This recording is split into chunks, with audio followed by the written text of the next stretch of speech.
everything comes to the floor in such a hyper-partisan manner. I would argue that it's already in the Constitution. We've overtaxed people. People like to legislate by emotion. It's important to address when the governor oversteps his boundaries. I'll pull up my pocket version here. 1,000-page omnibus bills that nobody knows what's in it. And this week's episode of the Omnibus Podcast will be covering what's happening down in Albert Lea with Lisa Hanson, the owner of the Interchange coffee shop. She's actually been arrested by Governor Walz's goons by violating the executive order that he himself wrote without the legislature's authority and that he's been out enforcing. This has been an ongoing battle with Lisa Hanson and several other restaurant owners that have opened their restaurants in defiance of the governor's shutdown orders. We'll talk about the Emergency Powers Act, and we'll also talk about some of the other governor's executive orders, like the eviction moratorium, which we're debating on the House floor this week. So, Walter Hudson, thank you for joining me again to co-host the episode. I know that you have pretty strong opinions on what's happening with Lisa Hanson and how the media is reacting to her arrest. Well, I haven't seen much in the way of media reaction because I've been too busy being a productive, contributing member of society vis-a-vis my employment.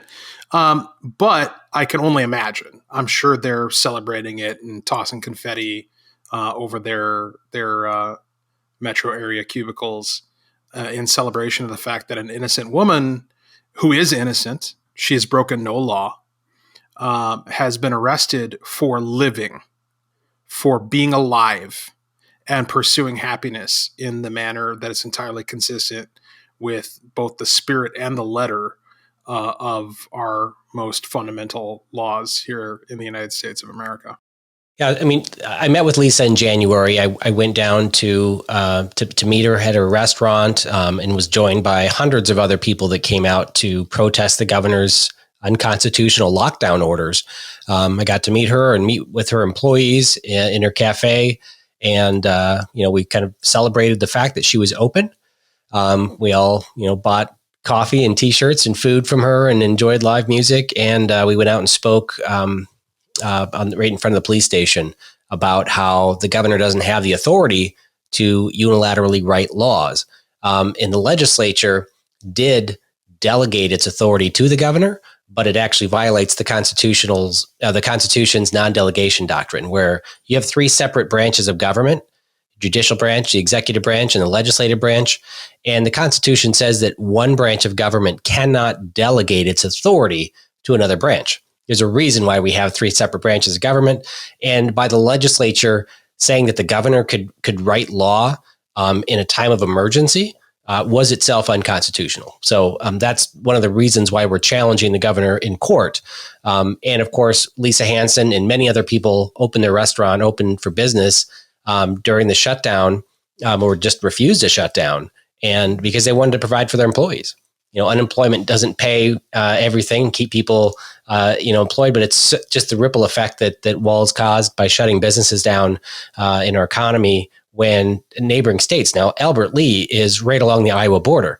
You go 10 miles away, restaurants are open, right? So where do people in Albert Lea want to go out to eat? They just drive 10 minutes away and, go to Diamond Joe Casino or wherever they want because they're open. And what Governor Walz doesn't understand is that when our neighboring states are open, when the communities just a few miles down the road are open, that's where all the business is going. And his edicts don't make sense to shut down these businesses. Well, and so there are two aspects to this. One is what you just stated, the fact that they don't make sense. And the other is that it's not legal. Like what he has done and what has been upheld in, I believe, corrupt fashion by the courts is not an appropriate process. But let's focus on the not being effective or the not being necessary component first. So you talk about people being willing to go to neighboring states, whether it's Iowa or the Dakotas or Wisconsin, to patronize restaurants, businesses that are open there that in many cases don't have mask mandates, don't have restrictions of any kind, or have very minimal restrictions.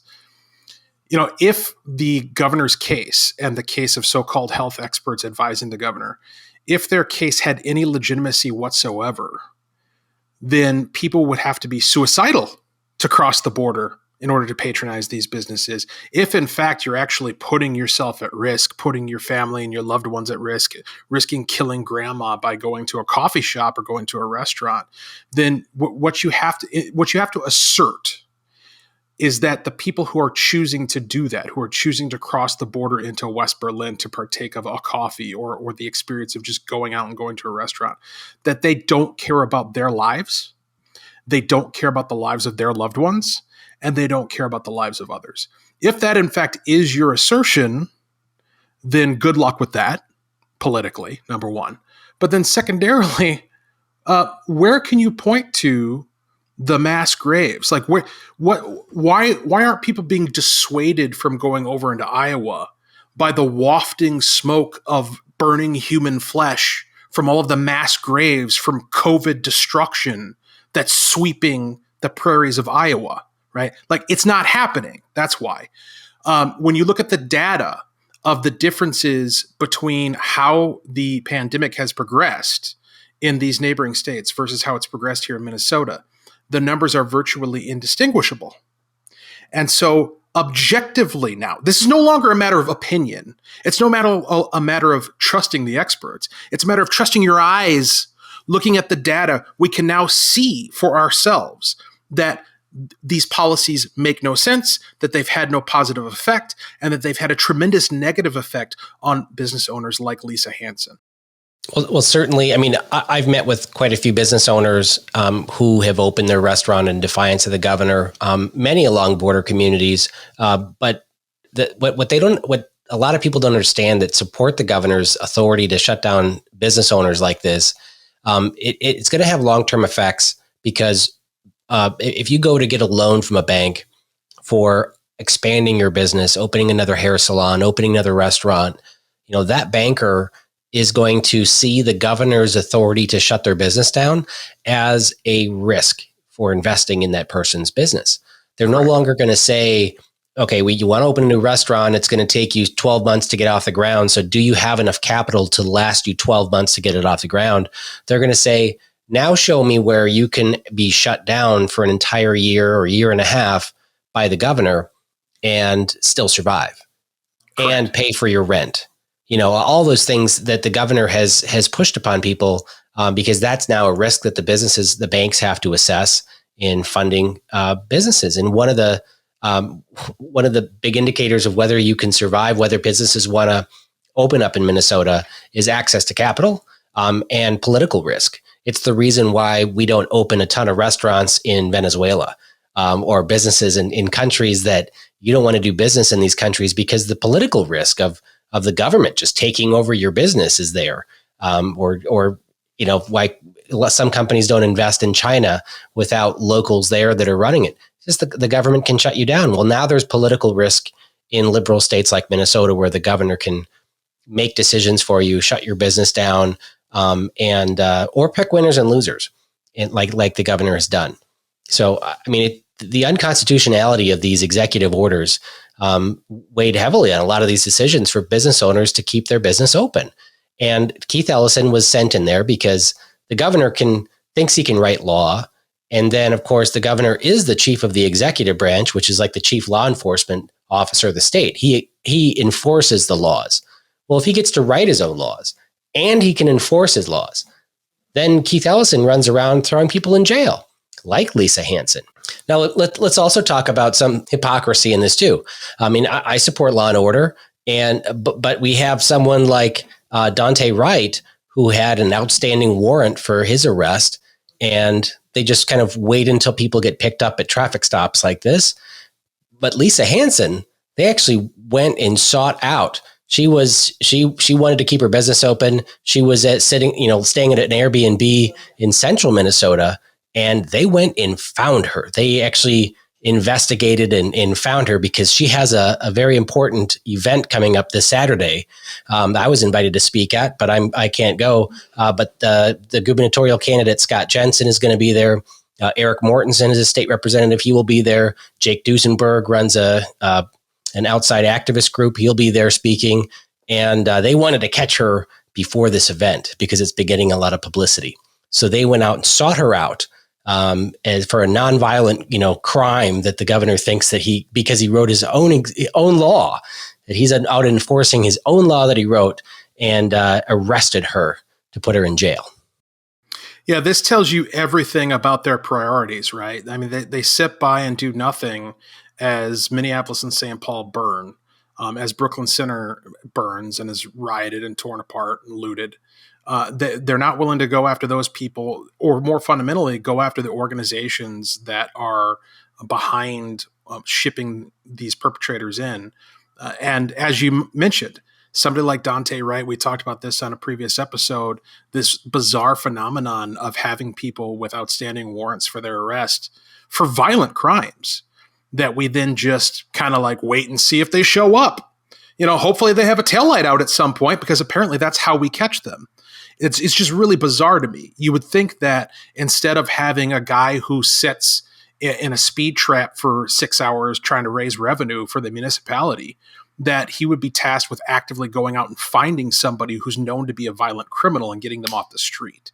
But what they can do is they can task law enforcement with going out and actively hunting down and taking into custody a innocent business owner who's just trying to live her life and provide a service to people who want it. Talk about victimless crime. It doesn't get any more victimless than, hey, I've got something to sell. Are you willing to buy it? And that's what we're up against. And then, as if the Walz administration and the DFL side of this weren't bad enough, then you've got GOP, supposed GOP aligned folks like Michael Broadcorp on Twitter, who is trying to make this a thing, talking about how he put out a tweet basically mocking those who are attending the Lisa Hanson event in Albert Lea this Saturday, saying law and order in all caps, and then drawing attention to the fact that these GOP legislators and leaders, like as you pointed out, including gubernatorial candidate Scott Jensen, are going to be present at this event. And the message implicit there is that if you're for law and order, then you should be for the arrest of a woman who owns a coffee shop because she violated COVID restrictions that don't actually exist in law, but were invented through executive fiat.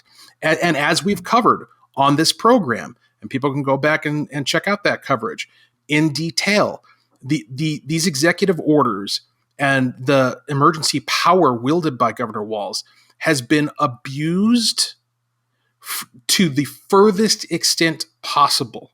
There is no way you can argue with a straight face or any amount of intellectual integrity that when that law was crafted, it was intended to be used as it has been over the course of the past year.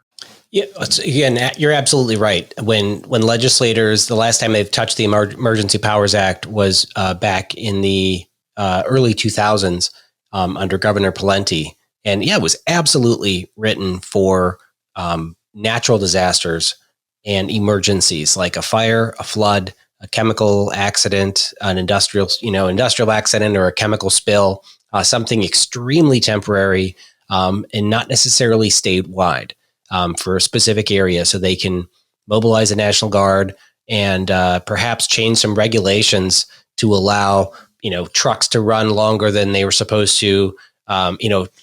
Changing some rules. It was never allowed to shut businesses down for months or years on end. It's absolutely ridiculous how this has been abused. Now, a lot of people call me and ask me why the governor has this authority. How do we stop him? I do want to give an update on the emergency powers, because we had a lawsuit. I filed a lawsuit with several other legislators. Well, it was really the Newhouse Caucus did this. The Newhouse Republican Caucus did it last May, and then we had additional legislators join us. We have 13 legislators and about 45 small business owners that joined this lawsuit. And of course, we had to file in county court, so it was in Ramsey County. Liberal judge, we knew we would lose there, and then we appealed it. We tried to get the Minnesota Supreme Court to take it up directly. They refused, so it went to appellate court. We just had our oral arguments about 2 months ago. And then this week, the appellate court weighed in, saying we lost, and now we have to bring it to the Supreme Court. And it's interesting, the county judge said that we lost because he kind of was really scared about COVID, and it was like, but these are uncertain times, and we need to give the governor some latitude. The appellate court disagreed with us on one of our main points, which is the Emergency Powers Act puts in place a legislative veto. This is where, instead of the legislature writing the law and the governor vetoing it if he doesn't like it, the governor writes the law, and the emergency powers says that the House and Senate have to both, vote to end the emergency, which is a legislative veto. But it requires both the House and Senate to both vote to end the emergency. And we've had 19 votes on it in the House, and every time the Democrats vote against us to save the governor. Now, several other states have found that the legislative veto is unconstitutional. The U.S. Supreme Court back in the 1980s overturned congressional legislation because it had a legislative veto provision in that law. And so that would clearly be unconstitutional. We could throw the whole Emergency Powers Act out of Minnesota based on that. But the justices of the appellate court have said, we don't know that it's an unconstitutional legislative veto, because if the House and Senate both vote to end the emergency, that legislation could go to the governor's desk and he could veto it or sign it into law. If you vote to end the emergency in both the House and the Senate, and then the emergency ends, then it would be unconstitutional. But if it goes to the governor's desk and he vetoes it, then it's not unconstitutional. So it's like a catch-22. They found a way to turn this legislation back on us to say that it doesn't explicitly say that the governor doesn't have to sign it. So they're going to assume that the Emergency Powers Act is constitutional. That was the basis of their decision. Let me get this straight. Their point is that, in effect, the governor is a perpetual dictator, that we have a monarchy, and that's okay because he's the one who gets to decide when it ends. It's constitutional specifically because there is no check and is no balance. That's what I'm hearing. Well, it's ridiculous. And if you were to argue, now we're in appellate courts, you can't go back and make new arguments. But another argument that could be made is that even if the legislature gave the governor the authority to write law, the whole purpose of putting into that law that the legislature can end the emergency if they both vote to end it, that is the check. Like, we would never give the governor unilateral lawmaking authority if there was no way for us to end that power, right? So that is a legislative veto that we put in there. And I say we because I'm part of the legislature now, but I didn't vote for it back then. But that's the only way the legislature can end it. But the appellate court is saying that they're going to assume that the governor would have the opportunity to sign it into law or to veto it.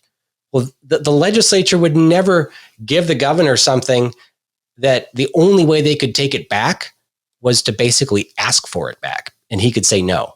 Like, you would never do that. So it's ridiculous for them to assume that the governor should still have the ability to sign it into law or veto it.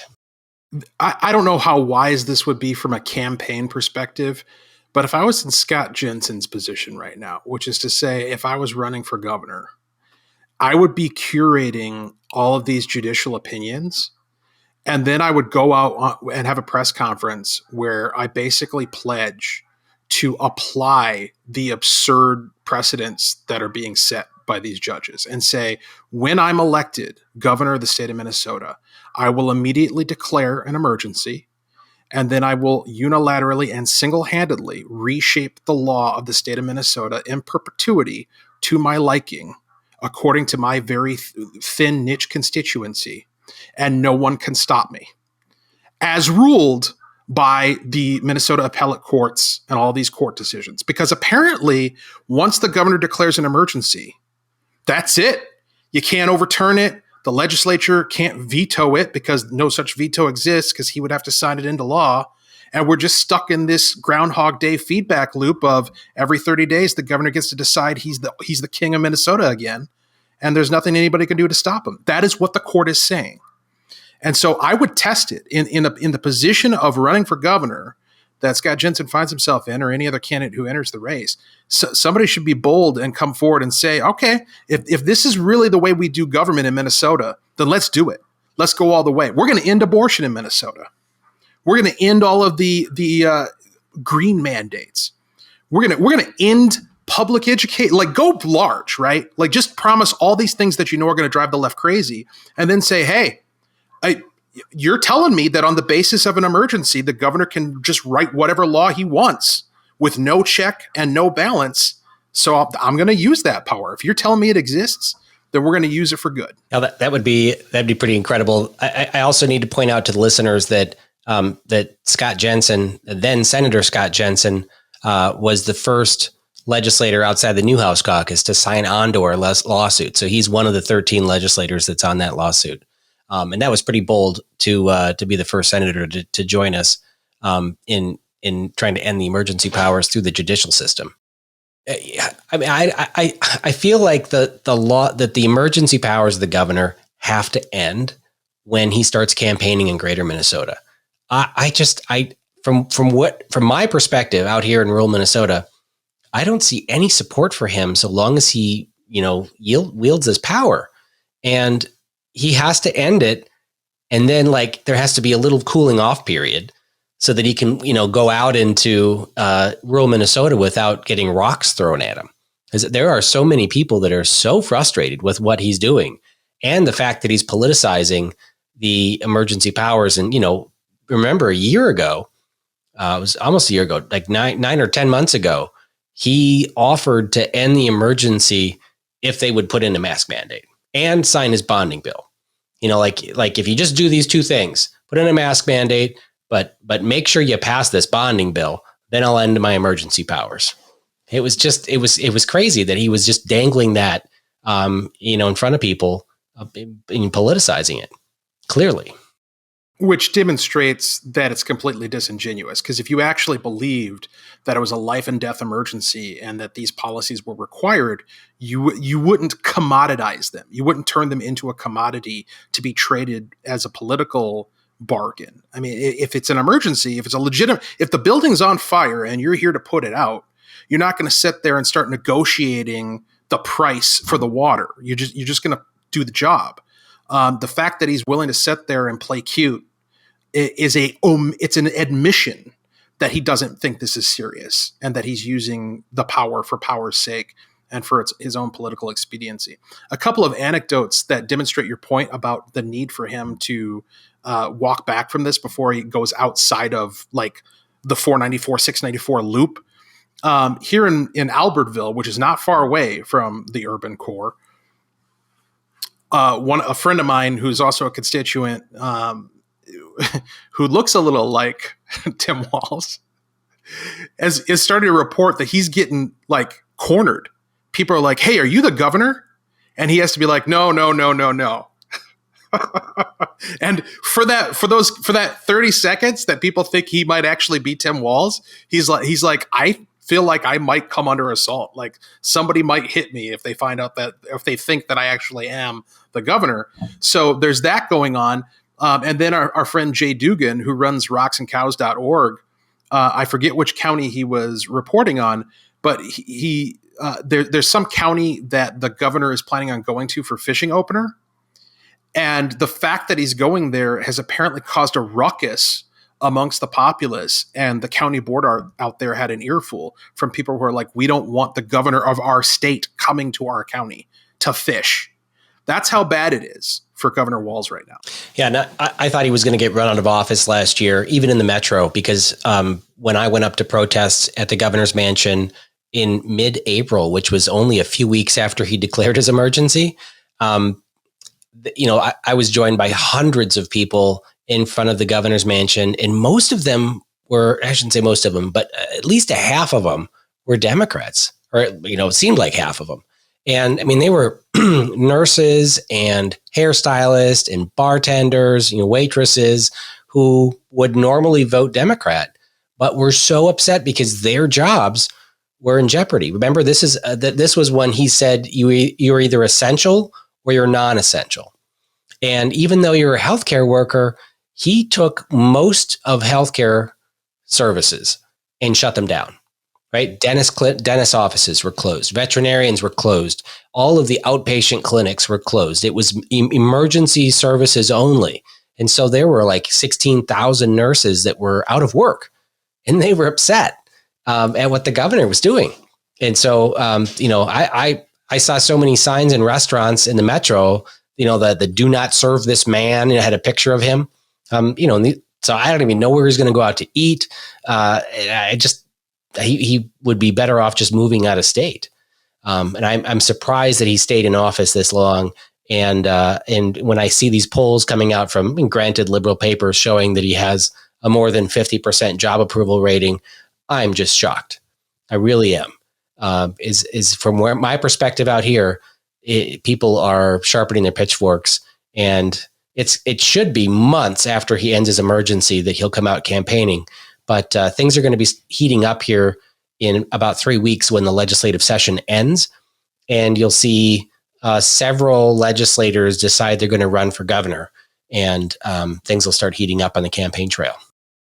Well, and it's all going to depend on who those people are and what their message is and how they approach it. If we end up with the typical repeat of milquetoast, yeah, me too, just slower Republicanism, then it's not going to be effective. But if you get somebody who is bold and who goes out there and really shoots for the moon, and pitches some profound reforms, and really takes the 180-degree opposite approach to everything that Tim Walz has demonstrated, both in terms of how he's handled the pandemic, but also in terms of how he's handled the law and order issues and the chaos in our streets. I mean, somebody who just is like, look, if you want to feel as though the good guys are in charge again, and that there's protection for the innocent in the state of Minnesota, I'm your guy. I mean, there's a tremendous opportunity to have a winning message there. Well, it's going to be interesting. I'm looking forward to meeting all the candidates, and I'm also I was hopeful. I'm probably less hopeful now, but that there'll be a Democratic primary challenger. I had rumors that I heard rumors that there would be a Democratic challenger because they saw Governor Walz as being too damaged for all of the just how he's trampled on people's rights and shut down businesses, and that they didn't think that he could win. Maybe that's changed, but it would be really interesting to see a Democratic primary challenger.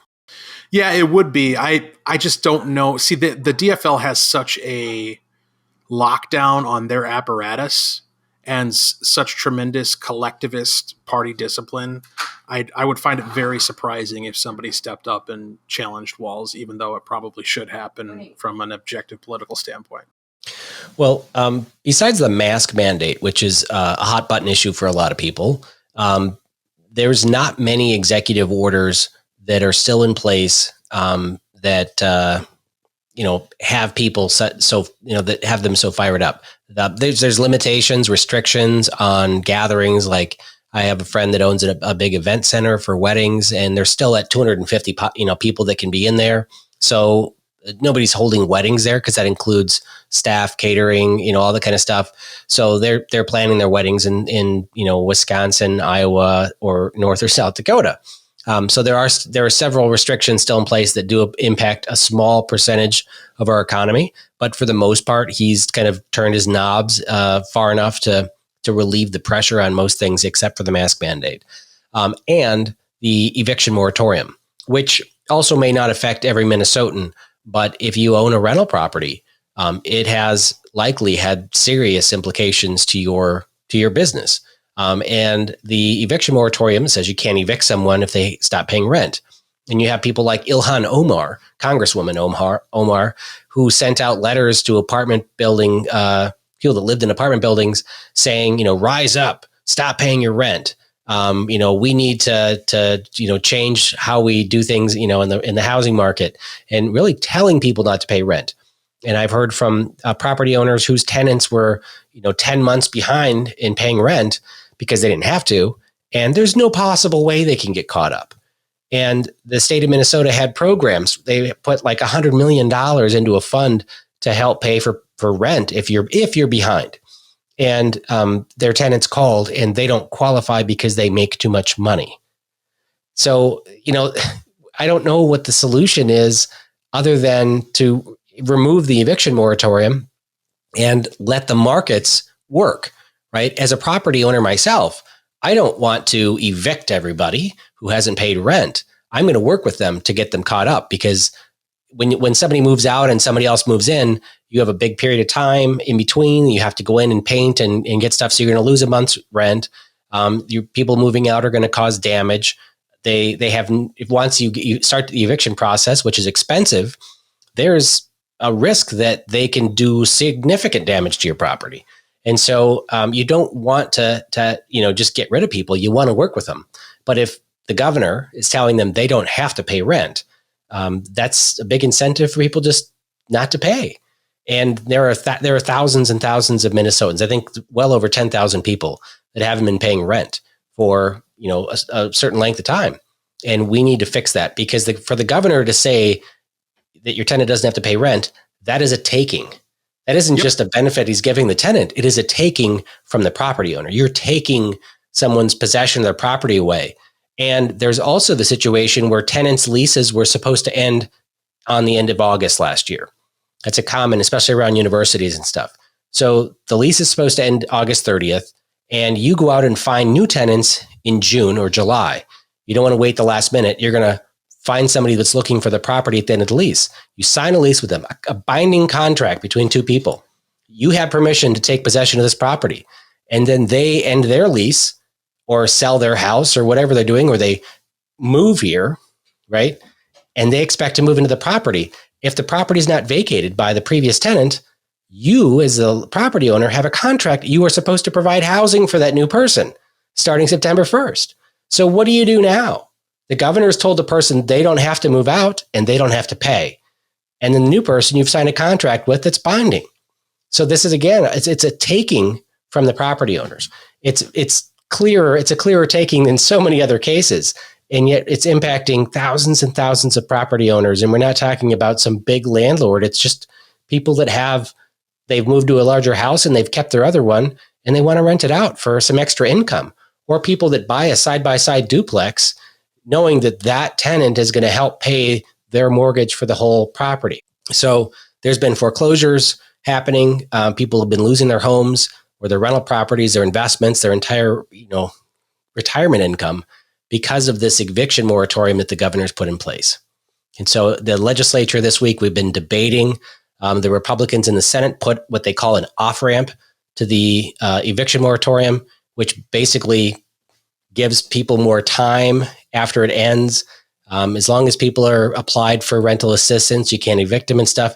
But the Democrats have put forward an initiative that says you can't raise the rent on them. I mean, it basically says if you're a landlord and the government offers assistance like Section 8, you must take it. It's going to force all these property owners to basically put their properties into the Section 8 program.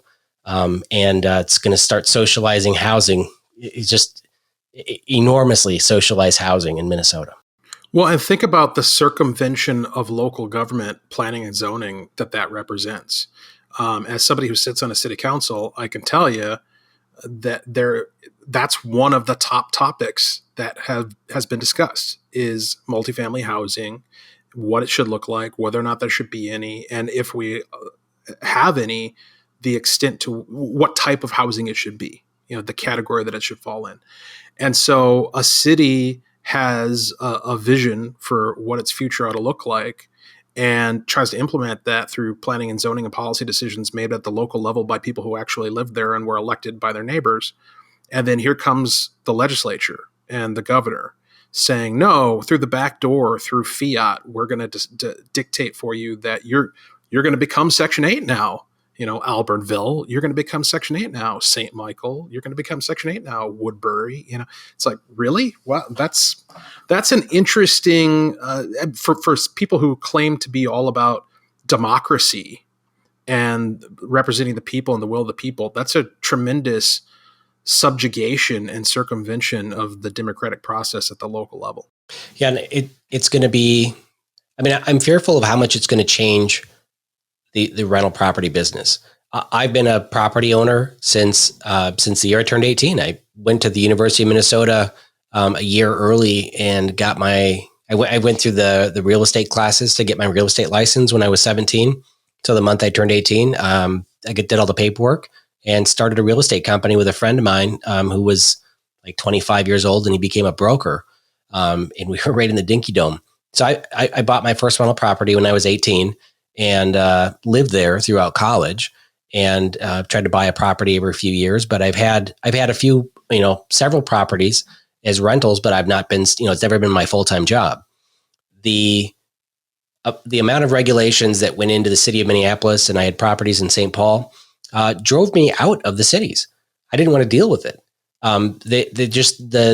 The imbalance of landlord-tenant law to weigh heavily over the tenants was frustrating to me.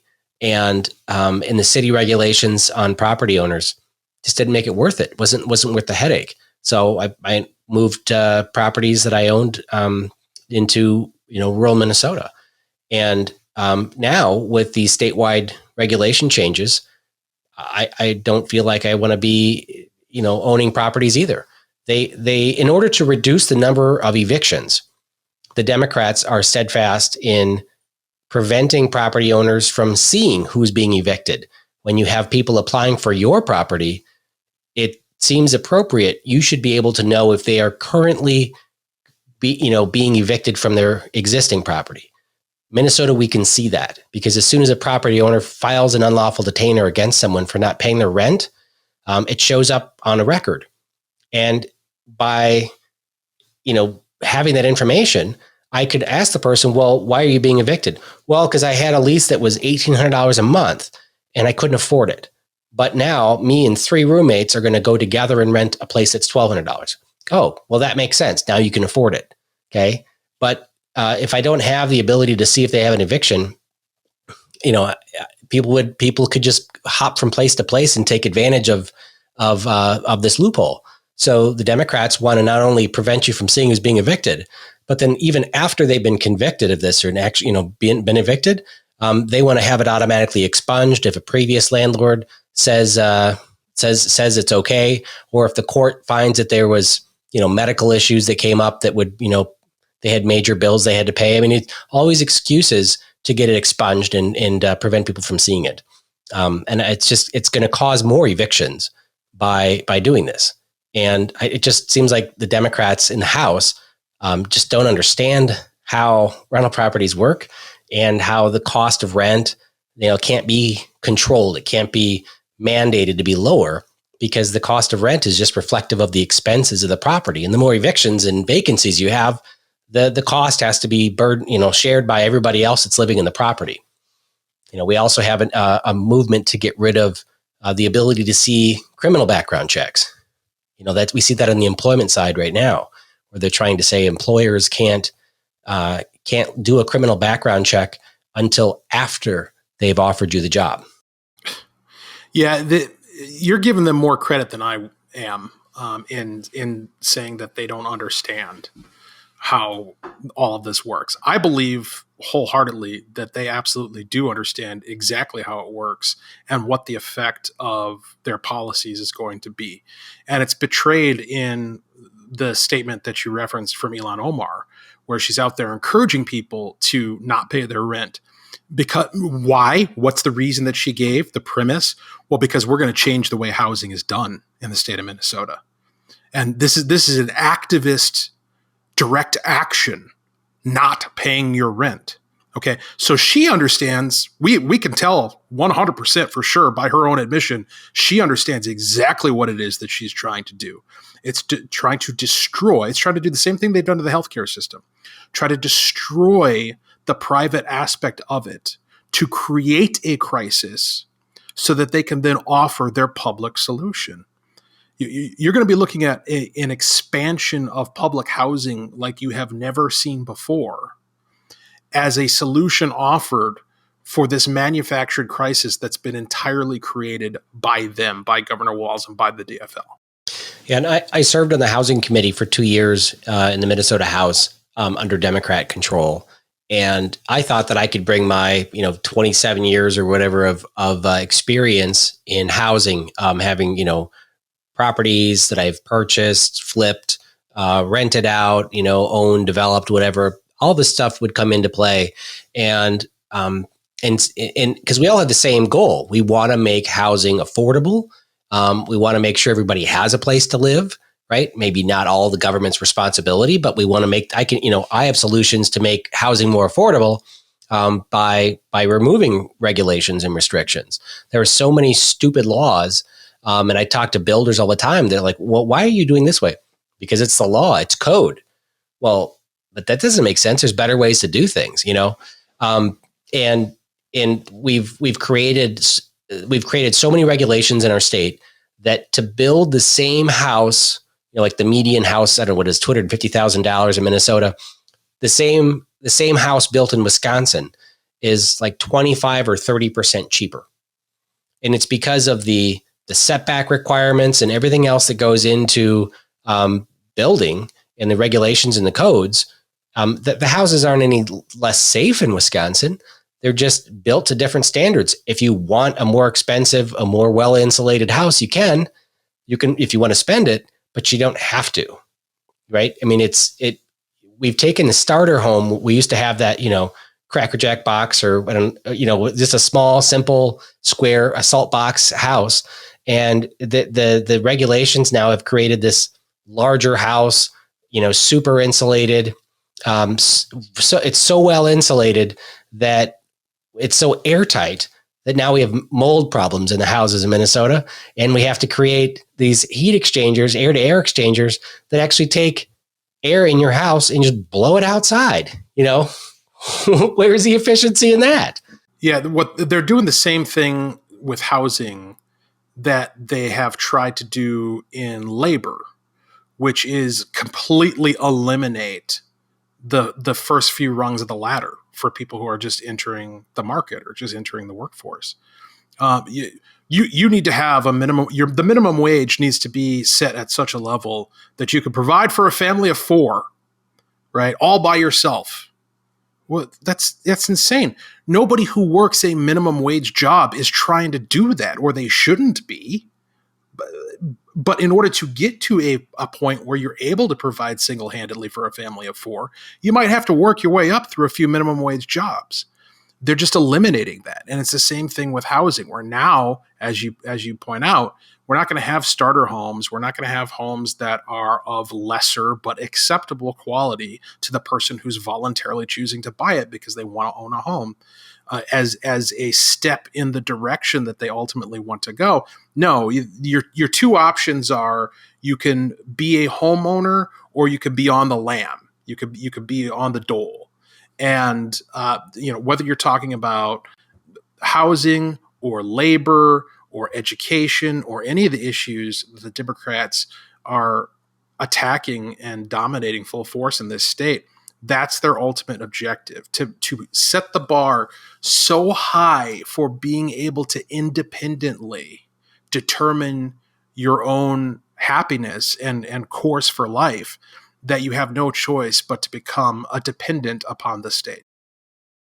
Yeah, if people are following housing legislation in the Minnesota, in the legislature, there's a lot of money for. They call it the housing bill. Well, we've got, $200 million for affordable housing or low income housing. And what this really translates into, this is money that's being gifted to developers of apartment buildings so they can build these, 40 or 400 unit apartment buildings. And what they call affordable housing, it's still really expensive. And I hear that from tenants saying, you call it affordable housing, it meets these certain numbers, but a 3-bedroom apartment is still $1,400 or whatever the number is, and it's still not affordable. And it's because it's brand new building that the developer gets a huge chunk from the taxpayers in order to build it and to put a covenant on this property that it must be rented for the low income housing standards for 20 years or 15 years or whatever the agreement is.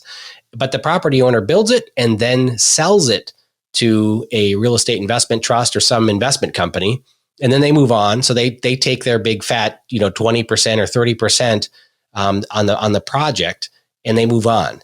But these are major subsidies that are going to developers, and they are making a fortune on developing this property and just moving on. And for the property owner that owns a few properties as an investment, when a developer comes in and gets taxpayer subsidies to build or sometimes to overbuild in communities, I think about Shakopee, when you drive and you see like the townhomes that go on forever, in low income housing everywhere. You can overbuild in a community too. We saw that, in 2005, 6, 7, before the housing crisis. It's possible to overdevelop, and it's so much better to step back and let the free market decide on when properties should be built, how much things should cost. And when you have tons of government money driving up the price of housing because of all the injection of money, then you have lumber prices skyrocketing. I mean, you start messing with the markets, and that ends up hurting a lot of people who aren't at the government trough. If you want to look at a really good example of how government truly functions, like a perfect example, just look at the gas can. How they screwed up the gas can with all the EPA and all of the restrictions that went into it. And they removed the ability to have a vent, and they had all these safety provisions. And now if you need to put a gallon of gas in your car on the highway because you run out of gas, you put yourself in danger for about 14 minutes trying to get a gallon out of one of those damn cans. Yeah, absolutely. Yeah, think about the effect that it has on property taxes as well. If you're artificially inflating the price of housing, then that's going to artificially inflate the value of homes, which is how the municipalities assess how much you're paying in taxes. And so, and we see this again from the perspective of a city council. Every year, we have people who come in who object to what they're seeing in terms of their valuations going up, because they know that's going to translate to a larger share of the tax burden. And the county turns to them and says, the assessor turns to them and says, well, this is what houses are selling for in your community that are like yours. And they're not wrong. Like, factually, that is correct. But what you're speaking to is the reason for that season, right? Like, what's going on that's creating this dramatic inflation in the value of housing. The value of our house has gone up significantly since we bought it 6 years ago. That's not a reflection of there being, like, there's not more house, right? It still is what it is. 6 years older, in fact. But it's worth however much more, a significant increase, like 25% over the course of 6 years. Is it truly worth that much more? Or is it just that the influence of all of these government policies has resulted in inflation that the market can't really bear? Well, I think, having been in real estate and been a real estate agent many years, I would say that the number one factor in the price of your house is probably the interest rates, because such a large percentage of the population doesn't really care about what the cost of the home is. They care about the monthly payment, how much they can afford, and how many people walk into the bank and say, like, I want to buy a house. Well, how much can you afford? What's your monthly payment? That's really what they care about. They don't care about how much money they have in the bank, really. It's just the monthly payment. And when the interest rates goes down, if it goes from 6% to 2%, their buying power, their purchasing power goes up so much more. And that drives the price up, I think, more than anything. And that's unfortunate that people aren't seeing the long term, because as long as people sell a house and buy a house at the same time, it really doesn't matter if the prices go down or up, because they just kind of step into the next property. But I think the interest rate really impacts things significantly, and it's like two something right now, 2%, 2.5% for a 30-year fixed, and this is extremely low. And that's, of course, with central planning at the government, that's artificial pressure to keep the interest rates low. So Walter, this Saturday we have a special hearing in the Health Committee where we're going to be hearing House File 400, which is Ryan Winkler, the majority leader of the House, Democrat, his enormous bill to legalize marijuana. And this is probably going to be a topic that we'll have to cover in an entire episode. And maybe we'll try to get a guest on to bring some other perspective. I have a lot of pain with this bill because it is 257 pages of regulations, taxes, creating new government programs, basically putting money into communities. How do I say this? It puts money into specific communities, specific zip codes where there's been a high conviction rate of dealing drugs. Okay.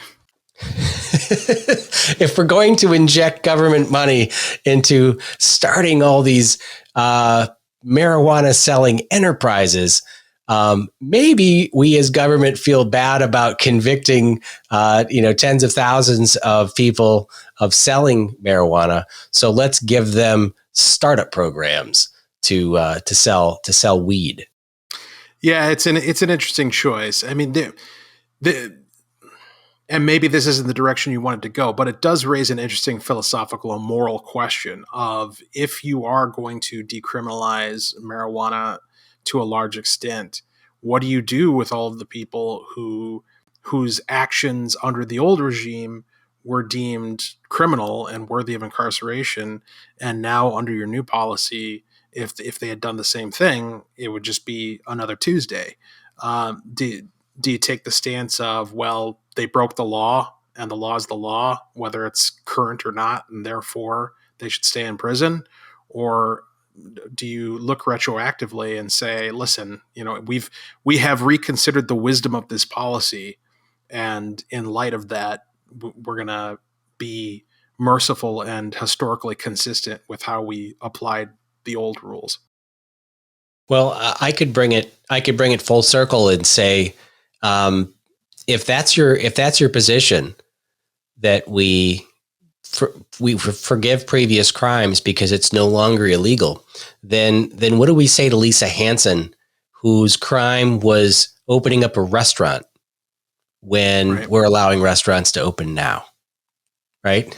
Right. We could use the same logic, but I think that actually is a deep question on conviction. Do they expunge convictions, which his bill does, and I think there is a big difference between a small amount for personal consumption and people that are trafficking marijuana and or other drugs.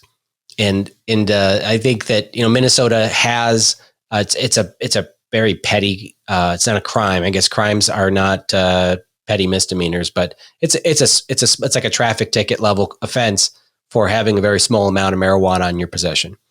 And there's a bill that was introduced by Senator Jim Abler, who's a Republican in the Senate, to doesn't legalize marijuana, but it decriminalizes it. It makes it a petty misdemeanor for possession of up to 1.5 ounces. And it's kind of like the law they had in Amsterdam, if you've ever been there, where it's not a crime to have marijuana, but it's a crime to sell marijuana, or unless you have a specific license. His bill would basically just decriminalize it, and it had a pretty large support within the Republican caucus in the Senate. And of course, Democrats in the Senate would be supportive of that. At least it would get them closer to where they want to go. And so I think we're going to have a discussion about Abler's legislation on Saturday in the Healthcare Committee. I just don't support this bill coming forward that has so many regulations and taxes. And I've been frustrated with how much how many drugs are in Minnesota and how the cartel is bringing all this crime and violence to our streets. And legalizing it isn't the solution to getting rid of the cartels if you're going to tax it and regulate it to death, because the cartels don't pay taxes and they don't follow regulations. So you'll never be able to compete with black market drugs by legalizing them if you're going to be taxing and regulating them. So I think we'll have a longer discussion on the marijuana bills. Probably we can try to do it next week unless there's another riot or a protest. I think it would be a good discussion. We can cue that up with try to get somebody else on the show that would bring some different perspective to it too. Yeah, I mean, it's one of those issues that I've been back and forth along a spectrum on, because my libertarian impulse is that drug use of many kinds is a victimless crime. I mean, you might be harming yourself if you're abusing drugs. You might be disappointing your family. You might be neglecting responsibilities, but there's 1,000 ways in which people do those things that are not illegal and shouldn't be illegal, because the decisions that define your character are not the business of the state unless or until they actually violate the rights of another human being. And I just don't see where smoking a joint or walking down the street with an ounce of marijuana in your pocket does that. And obviously the pretense that it provides for law enforcement encounters and the like. On the flip side, anytime that I see the left passionate about an issue, my antenna goes up of what is the other hand doing? Like, what are they really getting after? And in conjunction with what we've seen in terms of the defund the police and the tolerance of disorder in the streets and all of that, one does have to pause and consider, how does this plank fit into their overall platform of fundamentally changing how our society works? Well, for me as a state lawmaker, I try to address the marijuana issue obviously I'm going to talk to the public and talk to my constituents and ask their opinion. And I live in a very conservative district. I should say 65-35 type, votes for Republican, Democrat. And I did a poll put on my website. It wasn't just a do you support legalization poll. It went through, I think it was about 10 questions about recreational marijuana, about medical marijuana. It's like 97% support for medical cannabis in my district. 79% of people think that we should be expanding the medical cannabis program to include what they call the flower or the bud, like basically being able to smoke it. Minnesota law restricts it to the oil. So 79% support medical cannabis, being able to smoke it, and 69% or 67% support recreational use. Or I consider I like the term personal use, as opposed to recreation, but personal use of cannabis, which is an enormous amount. Now, I would say that a larger number of people don't understand what marijuana is today, because there's a lot of boomers who say, "Oh, sure, it should be legal. It's just grass, man." It's like, well, no, you haven't seen or you haven't experienced the cannabis they have today, and the technology or the chemical development that's gone on in that industry in the last 20 years. If you haven't smoked marijuana in the last 20 years, then you probably should before voting on this referendum, because it might change your mind, right? I mean, I don't want to say interesting advice. I've never believed that it was a gateway drug. Like people that smoke weed don't go in to shoot heroin, but today's drugs are so much more potent that they have completely different experiences. And so, it is entirely possible that some of these drugs are so potent that it would knock most of the old hippies right off their Birkenstocks. So I think that there's a little bit of confusion out in the public in what legalizing personal use would do. But at the same time, I think alcohol is, the most destructive drug out there. I mean, cigarettes are also terrible for our society, but alcohol has done a ton of damage too. People don't smoke cigarettes and kill people with cars, but they do with alcohol every day, and that's a huge concern. Cannabis also is, changes your response time. And, and would be a danger on the roads too. But I don't think it's going to be worse than alcohol. But it may create more problems out there that we need to address. I also have changed my mind a little bit with when I put my perspective as being a father to a teenager. That's changed my mind too a little bit on more on the law and order side of things, or not saying that, not believing that they should be able to do something as long as they're not harming others, because I worry about my kids with drug use. So I think it's a deeper conversation we need to have on a whole episode, but I look forward to a robust conversation in the House committee on Saturday, and that bill will then come to the House floor and be either amended onto something, or maybe they're just going to bring it to the floor for a vote. So that'll be an interesting discussion, and see if anything happens in the Senate on expanding medical cannabis or on decriminalizing cannabis. Well, as I listen to you talking about it, as I kind of teased a little bit there, I just keep going back to the trajectory of our jurisprudence, for lack of a better term, of the overall direction we seem to be going. And we've talked before about how the left right now is dominating the moral sphere, where they're presenting a sense of moral certitude and providing people with a sense of moral purpose by saying this is right and that's wrong, and our opponents are evil and you should be on our side and come fight the good fight and become a warrior for social justice. There's an appeal to that that's content neutral. Like, regardless of what they're even fighting for, the idea of being on the side of people who are that passionate about something and believe it to be right is attractive. And one of my criticisms of the right in the current moment, particularly here in Minnesota, is that we are not provided. We've backed off all of our moral positions over the course of the past few decades. We're not going out there drawing lines of demarcation and calling people to action and saying, join our battle against this evil that we perceive, and relentlessly getting after it.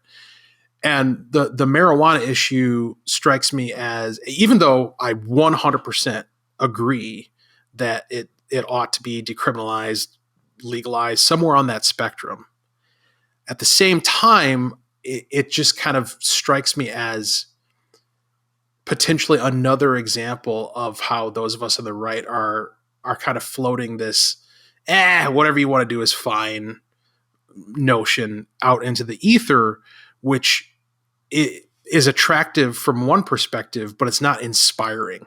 I don't know if come get your weed and smoke it is the call to action that is going to inspire the next generation of conservative culture warriors. Well, I mean, from a political perspective, and again, as a state lawmaker, one of the things I look at is what other states are doing. Right? We don't have a physical border around Minnesota. South Dakota, which is a Republican House, a Republican Senate, and a Republican governor that Minnesotans love, and Kristi Noem, the people of South Dakota who elected all of these Republicans also voted to legalize marijuana for personal use. And, there's the governor is challenging it. It's going to the Supreme Court. I don't think that they may alter it a little bit, but it's going to be legal in South Dakota. And it's coming. There's a lot of states that have passed it. There's over 30 states that have passed medical cannabis with very loose restrictions on how you can get a prescription, quote unquote. And in all those states, you can smoke it. Minnesota is the only state you can't smoke it because it's just an oil. So it's out there, and we have to figure out how to police it here, whether it's legal here or not. Right. And we have to figure it out. We have to start thinking about employment law and how we're going to determine, driving under the influence of cannabis, small amounts of possession for people that are traveling between South Dakota and Wisconsin, where it might be legal in both places, all this kind of things. You got to figure that out. And we need to have the conversation. We can't just run from it. Yeah, I think addressing my concern doesn't necessarily mean taking a different position on the legal status of marijuana. What it may mean is coupling our advocacy, like the way we distinguish the way we're pushing for it versus the way the Democrats are pushing for it is one, the way you are, which is just simplifying it. Like, why does it need to be this major bureaucratic apparatus? Just make it legal, right? Like that's all you need to do. But then also distinguish it by talking about the personal responsibility aspect of we are trusting our neighbors to employ their judgment in deciding how to engage with this product in exactly the same way that they make the similar decisions engaging with tons of other products and people and entities. We trust our fellow neighbors, our fellow Minnesotans, to do what's right for them and their families and their community. And we're gonna make law. We're gonna adjust our law to deal with those who can't handle that responsibility. But on the whole, as is demonstrated by the presence of alcohol in our society and the general freedom that we enjoy here in the United States, folks can handle it. And just really emphasizing that piece of it so that it's less because the left is going to come in it from the social justice angle and the critical race nonsense and disproportionate effects on this, that, and the other. We need to come at it from the personal liberty standpoint and the respect for fundamental human dignity that applies to everyone, regardless of their background. Oh, that's a good wrap up. I just want to do a quick legislating segment where I can explain a little bit what's happening in the legislature. The first couple of months of the legislative session, we spent all of our time in committees debating bills, and then the committee chairs chosen by the Speaker in the House compiled these enormous omnibus bills and a few bills that are traveling on their own. Then we spent another 2 or 3 weeks actually debating these enormous omnibus bills on the floor and passing them. Of course, we're mostly Democrat votes passing them on party lines. The Senate did the same thing. Now you have these enormous bills, the big housing, broadband / whatever ag bill in the Senate. We have big, huge omnibus bills that are multi-subject in the House. Now they're in the process of trying to match those up and bringing those bills to one or the other body where the body decides not to concur, not to agree with the bill from the other body. And then they ask for a conference committee to be created of 10 legislators. That would be 4 members of the majority party in the House and 1 person in the minority party in the House, and then the opposite in the Senate. And those conference committees get together, and then those 10 legislators rewrite all of the legislation and all the spending provisions in some kind of compromise between those 2 massive bills. And we're talking about, a 970-page Health and Human Services bill that from all, the Department of Health and the Department of Human Services and all the welfare and housing provisions or whatever piled into one bill in the House. Same thing in the Senate. All the work for the hundreds of bills that went into those, 10 people are going to rewrite everything and then send those bills back to the House and Senate, what they call a conference report, to the House and Senate that is unamendable, meaning you can't amend it. And it's an up or down vote. And of course, at that time, it has agreement from leadership to pass both bodies. So I hate the Health and Human Services bill that left the House, but whatever comes back is going to be crammed down our throats, and it's going to pass with or without my vote because I'm in the minority. And that's kind of where we are at, is we're creating these conference committees. So the Public Safety Committee, which has all these, police reforms and a bunch of other stuff, passed the House. The Senate passed something for public safety. Those things are being hammered out. Representative Miller in the New House caucus was the only Republican House member appointed to that conference committee. You may have saw him in a press conference this week with the governor and some Democrats talking about, public safety reforms, but that's kind of where we're at. So the House, we voted for a few bills today, but we're really kind of waiting on these conference committee reports that are going to come out. And there's only 3 weeks left of the legislative session. On May 17th, we are constitutionally required to adjourn sine die, which means we drop the gavel, we adjourn, and we can't come back into session until next February, unless the governor calls us in for a special session, which might happen. Right. But that's kind of where we're at. And if we can't come to an agreement on conference committee reports and spending, then, the government will just shut down. Well, not really shut down, just the essential things will shut down. And the governor might kind of work with a few people in leadership, what we call the triumvirate. And those 3 people might rewrite stuff when we're out of session and get all the bills lined up for us and then call us back and then pass everything in one day. So that's kind of the high level perspective of what's going to happen in the next few weeks or month if we go into a special session.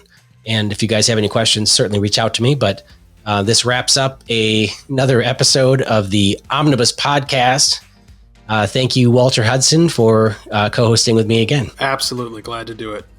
Looking forward to talking to you. We'll be back next week, and maybe we'll talk about the marijuana legislation that's going to be skating through the House.